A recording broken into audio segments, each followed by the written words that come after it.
So, I've had an interesting time over the last couple of days trying to figure out how to handle this 100k Q&A video, because it's not really just a Q&A video. That's a really big milestone. The longer you've been here, the more special this is for all of us, because it took so much support, so much work to get here, and it's finally come about. And I'm assuming most YouTubers probably do something pretty cool for that milestone, depending on the speed at which their channel is growing.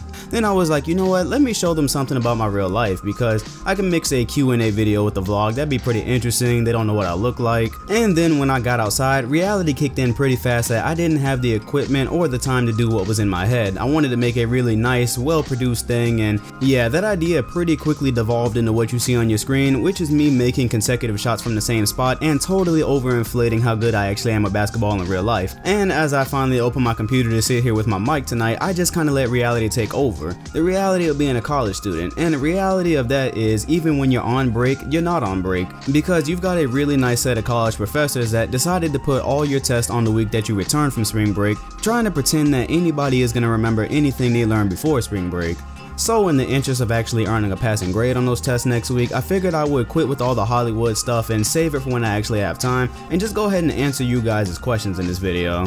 And hopefully in the summertime I can find some kind of excuse to throw a nice vlog together for you guys, or in real life video, because I did have some interesting stuff that you guys would have liked to hear in that. So anyways, now that that rant is over, I definitely wanted to take the time to finally formally thank you guys for 100k subscribers. This has been a really cool journey over the last 8 months, and when I restarted YouTube 8 months ago, if someone would have told me I'd be at 100k in less than a year, especially being somebody who had a YouTube channel before and knowing how hard that is, I would have just thought you were bullshitting. So this is definitely really cool. I think the coolest part of it all for me has been, going through social media and just connecting with a lot of the fans, because I know a lot of big YouTube figures don't ever answer their fans, especially when they get over 100k. Now granted, it does get extremely hard to answer everybody, but I definitely answer as many as I can, because I feel like it's just important to connect with the people that make your channel relevant, because I feel like sometimes creators, when they reach a certain height on YouTube, they start to get an ego for whatever reason, and they kind of forget that the people supporting them, if they stop supporting, then you're just a channel that says it has a lot of subscribers, but nobody's actually messing with you. So it's always good to connect with people and just kind of show that appreciation. And to further show that appreciation, I went through tons and tons of mail trying to narrow down 15 questions, and I wanted to cover a broad spectrum here because a lot of people ask kind of the same thing. So maybe if you didn't get featured in this, you're gonna hear what you wanted to hear anyways, and I tried to pick a variety of questions that I just thought were interesting for everyone to know. So without further ado, let's go ahead and get into these, because I don't want to take up forever. So the first one that really piqued my interest was from Rob on Twitter, and he was wondering if I had experiences with NBA players in my own real life. And you don't want to skip this question, because I have a really funny one at the end. But yeah, I've had more than a few experiences. Hopefully I can find the picture with me and JaVale McGee at the 2012 NBA, I think it was called the All-Star Jam session that they had in Orlando. And yeah, JaVale McGee did not want to sign autographs that day. You can see it written right here all over his face. And yeah, he signed my autograph, took a picture with me, but yeah, he was not really fucking with me like that. But yeah, that was one.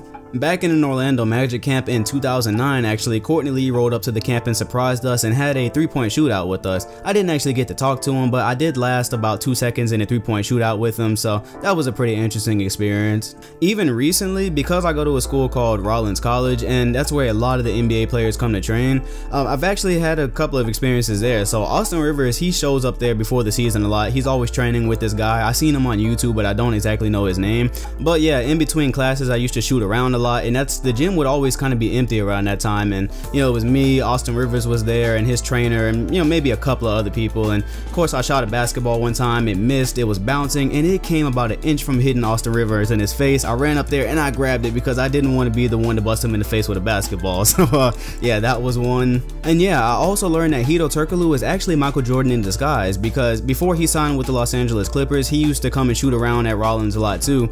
And one time again, I was in an empty gym and he was playing one-on-one on the other side of the court with some guy, I have no clue. But anyways, yeah, always respect NBA players, because when they're on the floor with other pros, they might not look that good, but I swear to God, this guy did not miss. Like, Hedo Turkoglu did not miss one shot. He busted this dude's ass, and I was just sitting there watching like I didn't know Hedo still had it like that. but by far the most memorable experience I've ever had with an NBA player came in, what was that, 2012, and it was after the Miami Heat eliminated the Boston Celtics in the Eastern Conference Finals.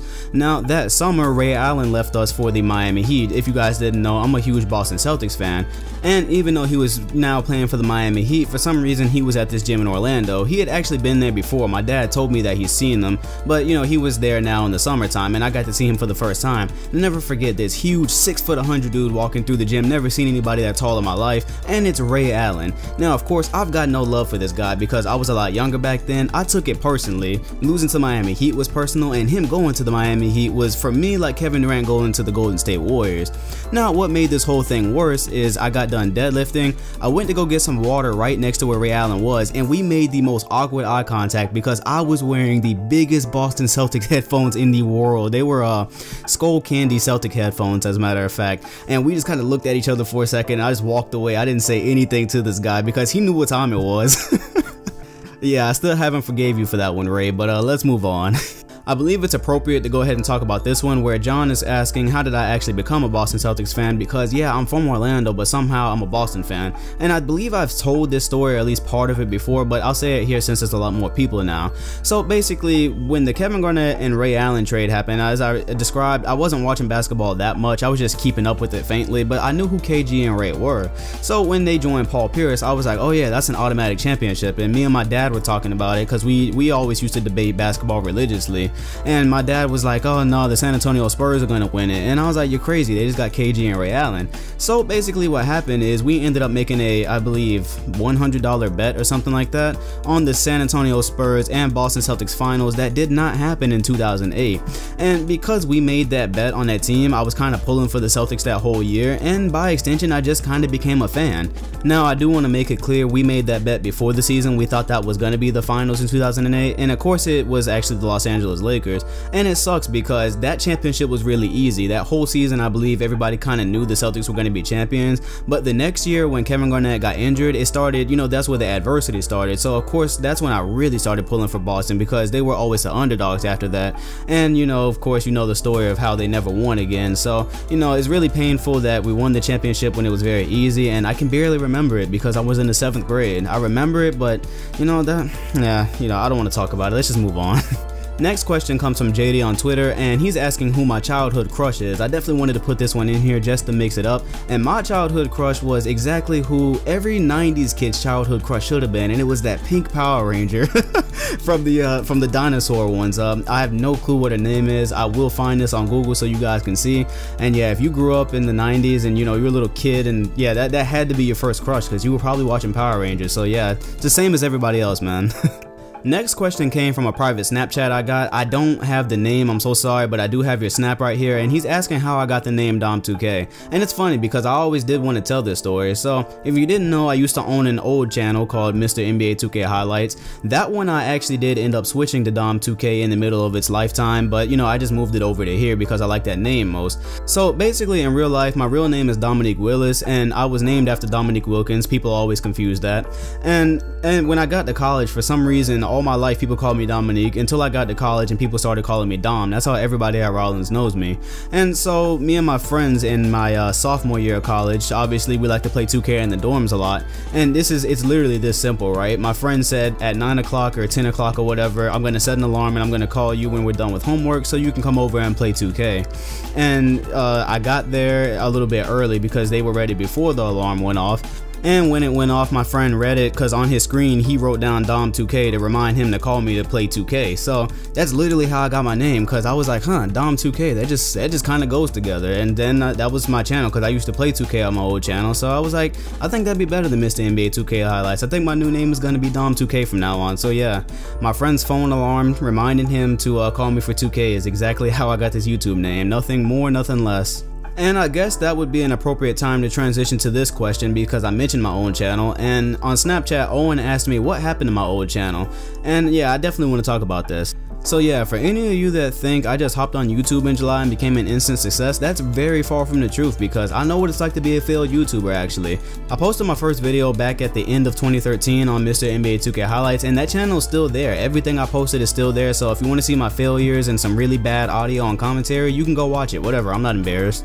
Anyways, if I were to actually go through the entire story of that channel, this video would end up way longer than I actually wanted to be. I used to make 2K videos in a series called The Three Kings of New York, and I kind of already explained this before, so I'm going to be even more brief. Yeah, all of it's sitting there, you can go watch it. And it was very hard to be consistent, because although the quality, in my opinion, of that series is very poor, it took a lot of work to do everything I was doing, as far as voiceovers and editing gameplay and writing scripts and stuff like that. And in college, it was just impossible to keep doing that. So by the end of 2015, beginning of 2016, I just felt that it was impossible for me to keep up with that channel. There was just no way I could do it, and I basically just kind of disappeared off that channel. Didn't tell anybody I was leaving, didn't make any mention of it on my Instagram. I just stopped posting for 6 months, and you know, I just kind of was really deciding if I wanted to come back on YouTube or not. And by the time July came around, I finally wanted to come back, and I'm really glad I did, because it turned into this. So but I do definitely need to issue a special thank you to about the 2,000 people that came over from that channel, because that's what made this channel possible.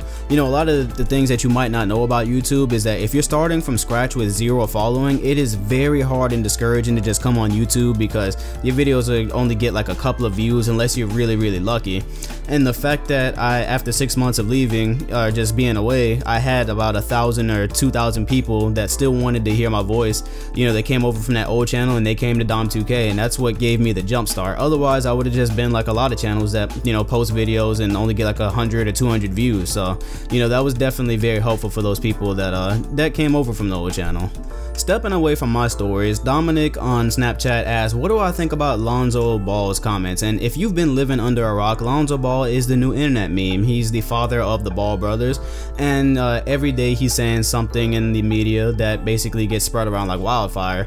And you're asking me what I think about him. Well, here's what I think.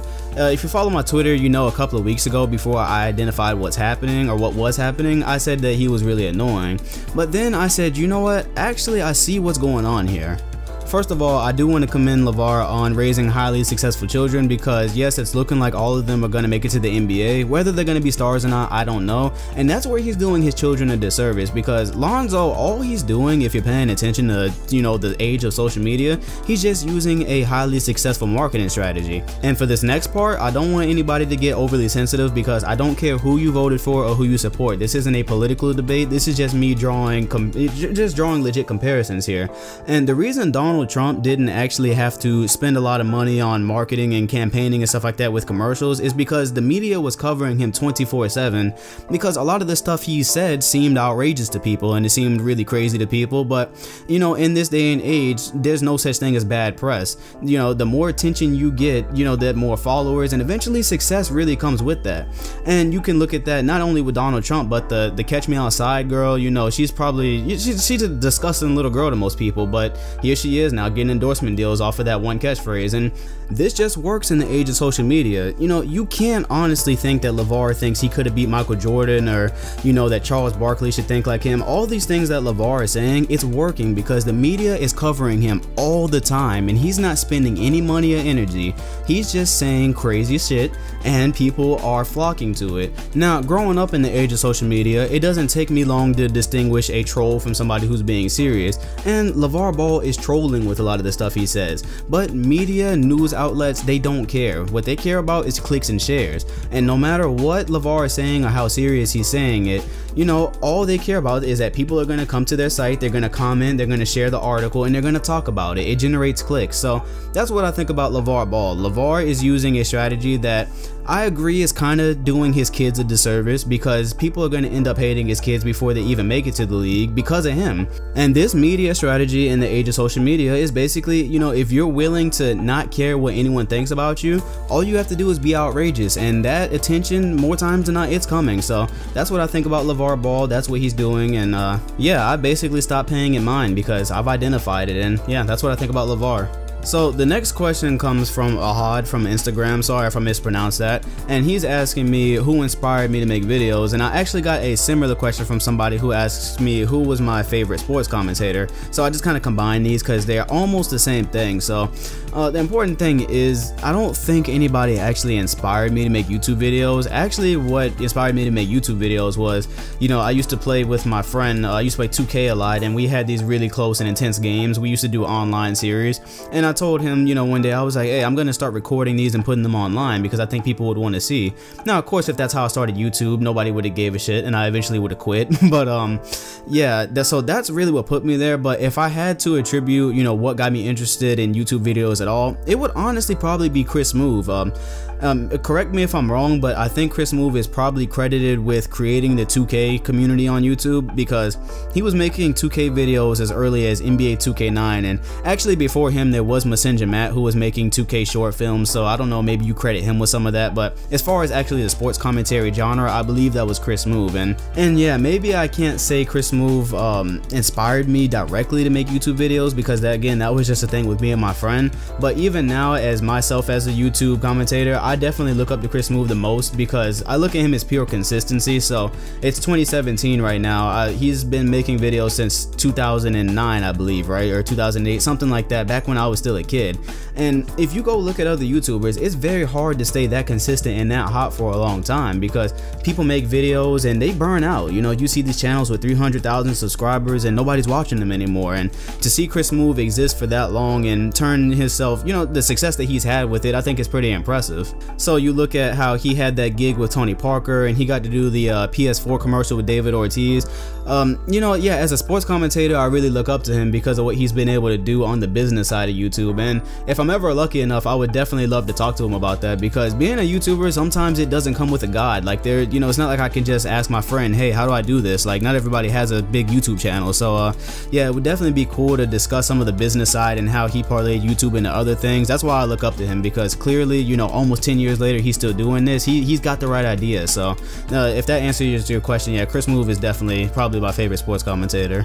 And that leads right into Thomas's question from Twitter, asking, what is my favorite YouTube channel other than my own? Now, this is related because I just talked about Chris Smoove. Again, you know, I said I look up to him as a sports commentator. I wouldn't call him my favorite channel, though. I have a lot of channels that I love to watch, but if I'm going favorite, I have to point you guys in the direction of Casually Explained. And if you don't know what Casually Explained is, it's your life. That's what it is. Just go watch the videos, because he has a video that's really relatable and really, how do you say it? It's extremely sarcastic and funny, because everything that he talks about, you've been through at one time or another. Specifically, if you're in college, I swear to God, you should go watch that, because one or more things in that video is true. Computer science and software engineering is 90% male, while the health and nursing programs are 90% female. And you might be thinking, oh no, I'm a guy taking computer science, but I still want to meet girls. What does that mean? It means you fucked up. So Casually Explained, all you need to go to his channel. Extremely hilarious if you can pick up on sarcasm. Here's a question from Cameron on Snapchat asking me, when I was younger, did I know I wanted to entertain people, or did I want to be an NBA player? Now, to go ahead and go to that second part, of course I wanted to be an NBA player. When I was, you know, I think realistically up until I was about in, I think probably the 7th grade would be realistically where I kind of just like stopped the whole NBA player thing and looked at other things. But of course, when I was younger, I used to put on my Iverson jersey and imagine buzzer beaters, and of course I wanted to be in the NBA that whole time. But did I know I wanted to entertain people? I didn't have a clue I wanted to entertain people until I walked on a college campus for the first time. About 2 or maybe up into a month in, I would say about a month into college, that's when I said, you know what, I kind of want to do something different than where college is going to lead. And because before then, I just, you know, I never thought about that. The whole time I was in high school or middle school and stuff like that, of course there was times where I wanted to be an athlete, but most of the times I was like, realistically, you know, actually entertaining people for a living, that's probably not going to happen, because that's when you start talking about like actor and you know, superstar and all that stuff. So I never really thought that was possible. And I'm gonna try to put this in a way that doesn't sound crazy.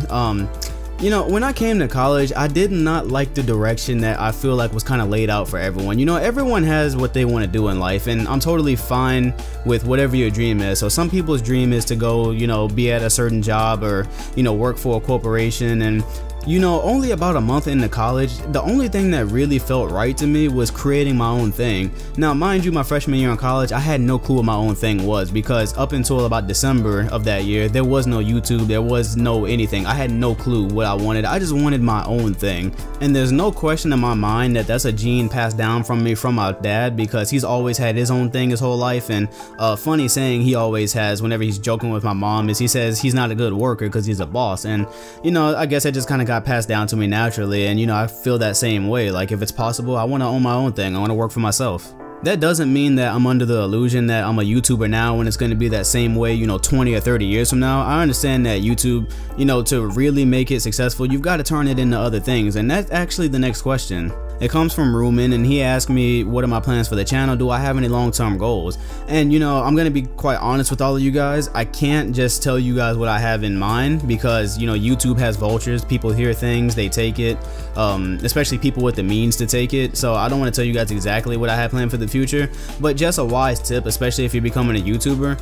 You know, it's nice and all, but especially if you're a big YouTuber and you're not at least thinking about how you can turn YouTube into something else, you know, I think you're setting yourself up for failure, because YouTube can go away any day. You know, copyright claims, I don't even want to get into all the ways you can get screwed just depending on YouTube alone. I'm still in college. I'll be graduating pretty much in December with a degree, and yeah, I have long-term goals for this channel. You know, I look at it right now, a lot of people love the channel, I love doing the channel, and I'm always thinking about, you know, how can I take this and parlay it into something even bigger. And yeah, you know, I hate talking vague, but I kind of have to, because I don't want to say exactly what I'm thinking.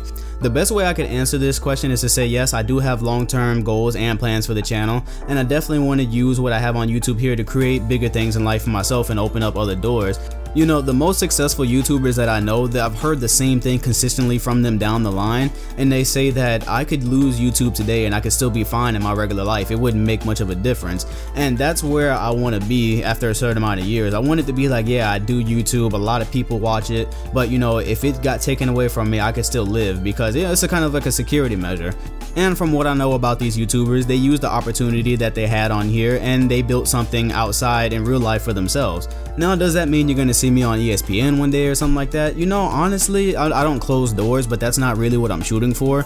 You know, I like having my own thing where I can say whatever I want and I can act however I want. So, you know, that's what I like right now, but I don't close any doors. But yeah, to answer the overall question, yes, I would definitely love to use the opportunities I have here to build something outside of this, just so I know that I can always be okay. And at this point, as I'm looking at the time marker, you know, I wanted to take more questions, but at this point I really think I'd be dragging it on if I did. This is going to be a really long video, so I'm only going to take one more from Daniel on Instagram, and he asked, what inspires you to keep making YouTube videos? And that's a great question, because inspiration for YouTubers, I think that's probably the main reason, you know, channels come and go and people burn out, or you know, they just aren't as popular as they were, because you need inspiration to do this, otherwise it starts to feel like a job. And I think the main thing that always inspires me to do these things and why I never really get bored of it is just recognizing the blessing, really.